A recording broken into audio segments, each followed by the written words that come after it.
샬롬, 하나님의 평강이 함께 하시길 바랍니다. 7월 25일 금요일 아침입니다. 우리 함께 찬송가 276장 아버지여 이 죄인을 함께 찬양으로 고백하며 예배로 나아가겠습니다.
아멘.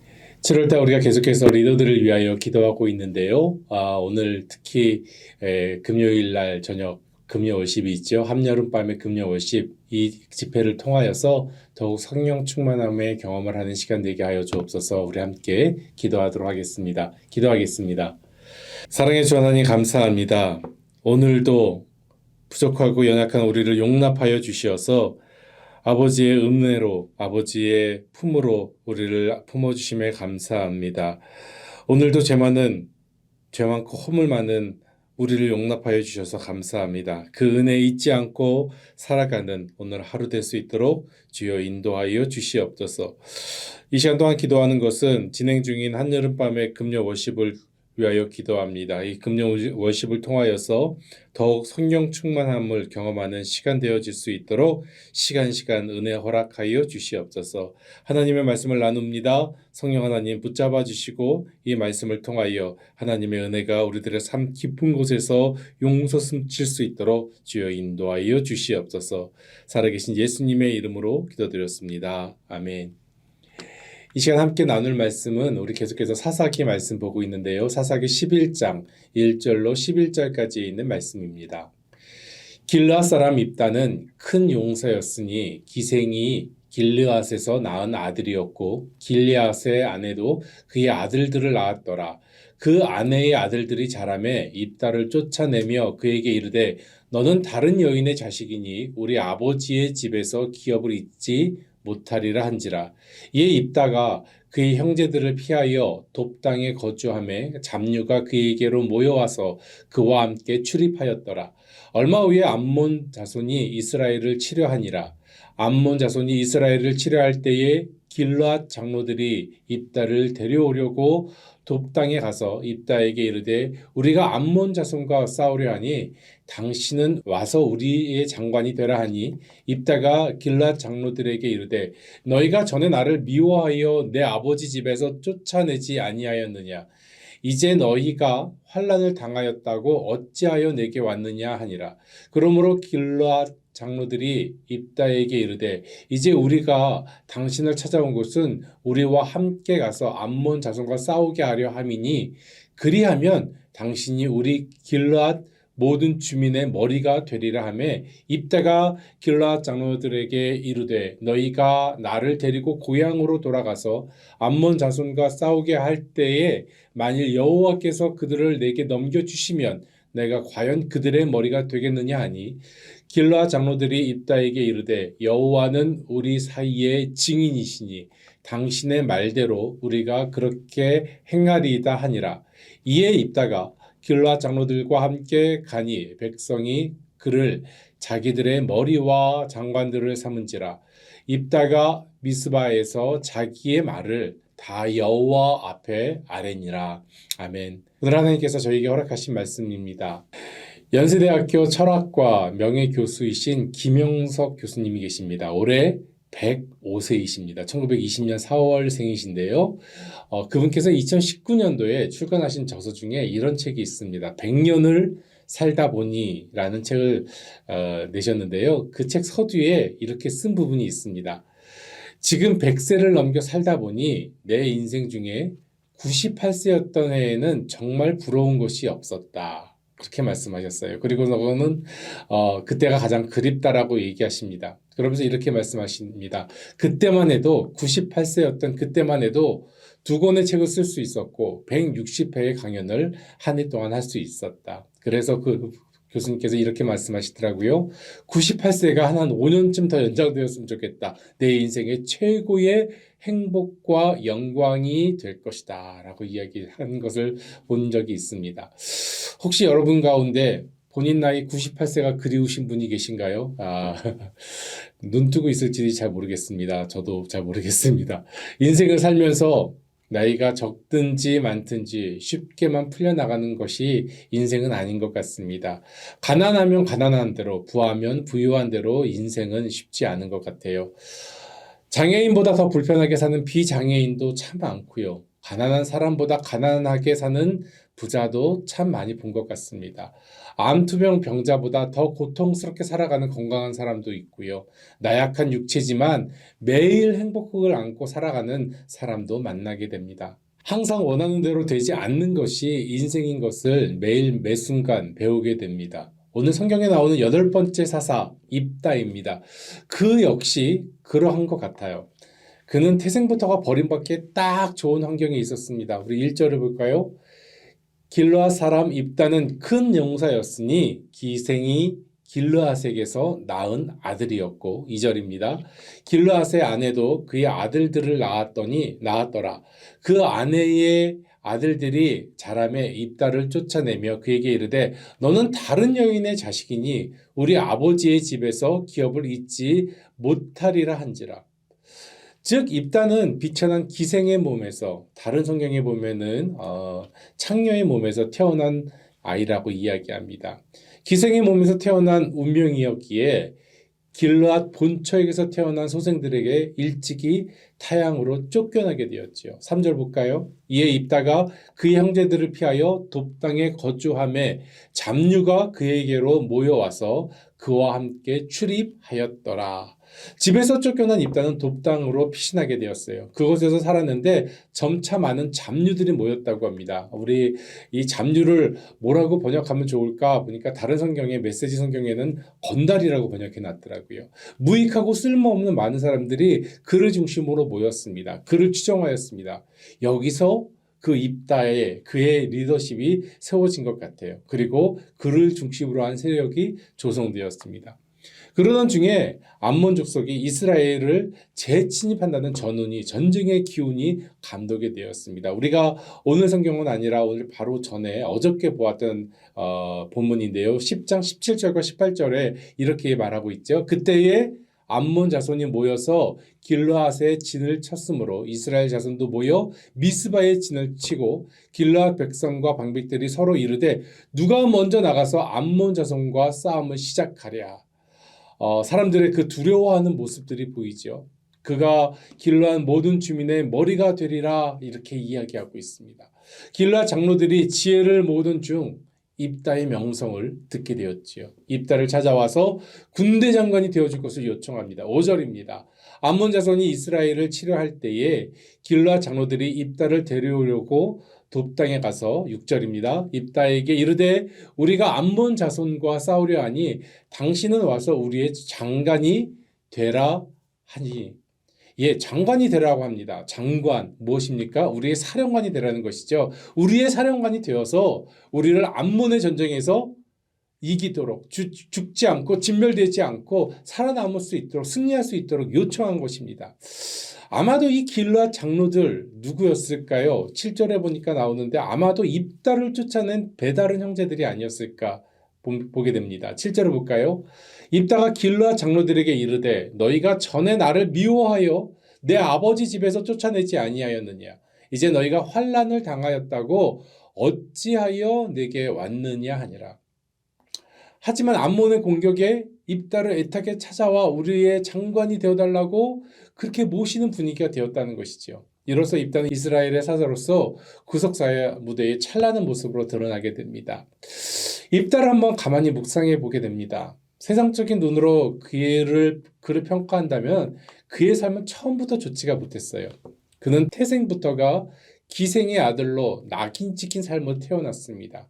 그의 형제들이 그를 가문에서 파내듯이 쫓아내며 족보에 기입할 수 없는 부적절한 가문의 소생으로 여겼던 것이죠.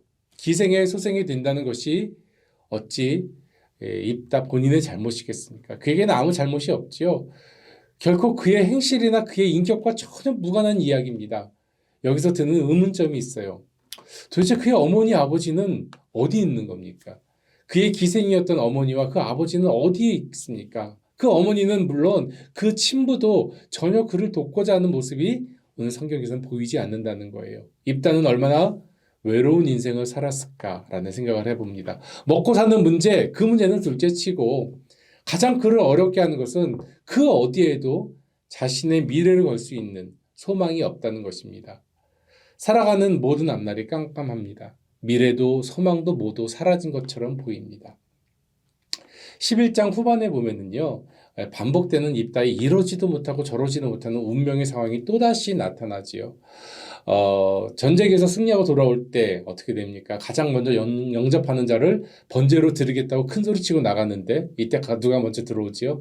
예, 제일 먼저 나오니까 속옷치며 나오는 무남동녀 외딸이었습니다. 결국 어떻게 되었습니까? 그 딸을 번제로 드리게 되었죠. 이거 이교도들이 우상 숭배적인 모습으로 했던 모습이었는데 그 입다가 얼마나 경솔한 발언을 했는지 경솔하게 서원을 했는지 보게 됩니다. 사랑하는 성도 여러분, 때때로 우리들에게도 이런 시간들이 다가오는 것을 보게 됩니다. 비록 입다와 같이 철저하게 버림받은 사건은 아닐지라도 이런 시간들이 도래할 때가 있죠. 아무것도 할 수 없는, 이러지도 저러지도 못하는 때 우리는 어떻게 해야 할까요? 성경을 보다 보니까 사도 바울에게도 이런 시간이 있었습니다. 바울이 다메스커스에서 예수님을 만나서 그리스도인의 제사로 회심한 후에 그를 잡으려는 유대인들이 항상 그를 뒤쫓았습니다. 유대인들이 그를 배신자로, 반역자로, 처형당할 자로 여겼습니다. 아마도 그 유대인 중에서는요, 바울과 친분이 있었던 자도 분명히 있었을 거예요. 바울을 회유하려고 하고 협박도 했을 것입니다. 그러나 사도 바울은 어떠한 그들의 회유와 핍박에도 무너질 수 없었습니다. 왜 그렇습니까? 내가 그리스도를 만났기 때문에. 내가 만난 그리스도가 진리인 것을 알고 있기 때문에 그는 무너질 수 없었습니다. 그래서 바울이 이렇게 고백하지요. 사도행전 20장 24절 내가 달려갈 길과 주 예수께 받은 사명 곧 하나님의 은혜의 복음을 증거하는 일을 마치려 하면은 나의 생명조차 조금도 귀한 것으로 여기지 아니하노라. 아멘. 바울은 진리이신 예수님 편에 서 있었기 때문에 어떠한 친분도 어떠한 회유도 어떠한 협박에서도 흔들리지 않을 수 있었다는 것입니다. 생명을 위협한다 하더라도 어쩔 수 없다는 것이에요. 그들의 울분에 찬 폭력에도 흔들릴 수 없었던 것입니다. 바울은 예수님을 만나고 이전 유대인에서 바리새인이었던 자신의 모습에서 그리스도인으로 변화되었습니다. 그리고 바울은 아라비아 본인의 집으로 향하였지요. 그 집에서 바나바가 자신을 데려오기까지 7년 이상, 어떤 성경학자들은 17년까지도 얘기하는데 7년 이상의 시간을 머물러 있었다고 합니다. 바나바가 그를 데려오기까지 7년 이상의 시간, 여러분 어땠을까요?